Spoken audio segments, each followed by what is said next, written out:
शिंदे साहेब असं त्यांनी ते सांगितलं की ह्या गुन्ह्यामध्ये जे कुणी असतील की जे कुणी ह्या CDRच्या रेकॉर्डवरती असतील ते कुणी जरी असले तर त्याच्यावरती कारवाई होईल. आणि एक लोकप्रतिनिधीमधून सर्व लोकांचं माझं तर आहेच पण सगळे जेवढे काल व्यासपीठावरती आपण सर्वच एक माणुसकीच्या नात्याने सर्वच पक्षाचे आमदार तिथं होते आणि सगळ्यांचं या तपासाकडे लक्ष आहे.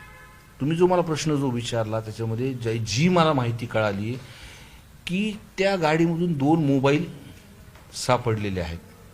त्यांचे CDR सुद्धा काढलेले आहेत किंवा त्या अजून एक माहिती ते मोबाईलमधले संतोष अण्णा देशमुखला कशा पद्धतीने मारलंय त्याची पूर्ण शूटिंग आहे आणि ती सेंड केलेली सुद्धा त्यांच्याकडे आहे. अशी मला जी माहिती आम्हाला भेटती ती मला ही आत्ताच